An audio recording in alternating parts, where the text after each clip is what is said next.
Hello, everyone. This is Crustomania, and this is the fifth week selling results. I sold two things this week, but they weren't for the amount that I wanted. And for what you've seen on the screen, the first item that I sold was a binder with magic cards in it. So I'm going to have some looped footage throughout this video of the two things that I sold. But basically, in terms of this binder full of magic cards, I sold all my old magic cards that I had in the past in this binder, and originally I was going to try and sell this on Craigslist, and I saw this listing on Craigslist, and I called this person that said they may take old magic cards, talked to him on the phone. He gave me a suggestion on eBay about starting the bidding price pretty low to get some viewers and watchers to bid up on the binder. So I gave that a try. I wanted to sell these magic cards. I had them for a lot higher for a while, but there was no real movement on the magic cards. So if I was going to take a chance, I was going to take a chance on these magic cards. I did price out kind of what I wanted for these magic cards, but unfortunately, at the end of the day, when the listing ended, it was quite a bit lower than what I wanted it to be. Granted, I still made a profit, but I thought I would get more out of these, but I didn't know too much about magic cards, to be quite honest. I think this set's called the Champions of Kamigawa.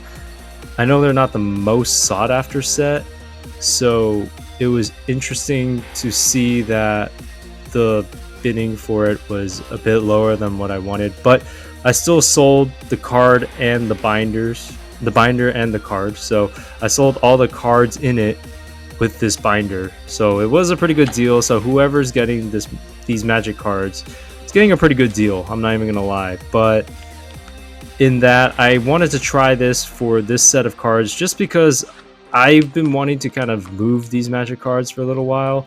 And around my area, not a lot of places buy older magic cards. And just from looking up some of these magic cards, they aren't super desirable.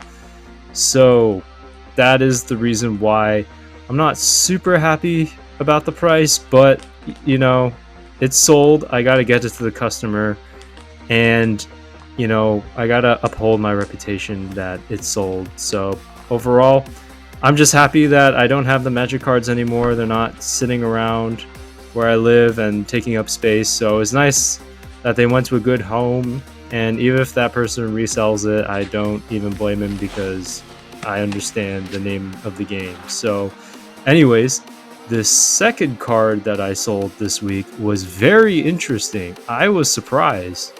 So basically, I sold my very first Yu-Gi-Oh card. Now, this card, the Dark Master Zork, has actually been on my eBay page for a while. Like, I had it on my eBay store for a while. I think before it was priced pretty high. Then I lowered it down to a reasonable price that I was okay with.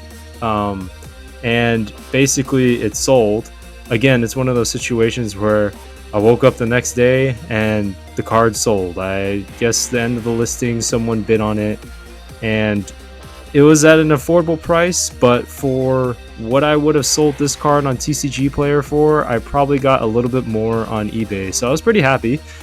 I was just surprised that my first Yu-Gi-Oh card actually sold, and I figured this one out of all my Yu-Gi-Oh cards would probably sell from what I have listed, as this one actually to me looked pretty cool, but I have no use for it anymore, so figured it could go to a good home now. So someone did purchase a Yu-Gi-Oh card. I was very surprised. So to be quite honest, in total I probably made about $20 this week. Was hoping to get more, but you know, honestly, it's not cents on the dollar like the last couple weeks. It's not the profits I was looking for, but again, as I said, it's not the cents on the dollar that I got the last couple weeks. So anyways, really happy to have finally moved on from my magic cards and finally to have sold a Yu-Gi-Oh card. That actually gives me a light of hope that there is some market for Yu-Gi-Oh cards to be sold, because I have some older Yu-Gi-Oh cards I personally don't need anymore. I kept all the ones that I want, and there's some other ones that are not really needed for my collection. So it's going to be interesting to try and sell some of these Yu-Gi-Oh cards in the future. So that's the recap for this week, and I hope you guys like this video, and I'll see you guys in the next video. Have a good one, everyone. Peace.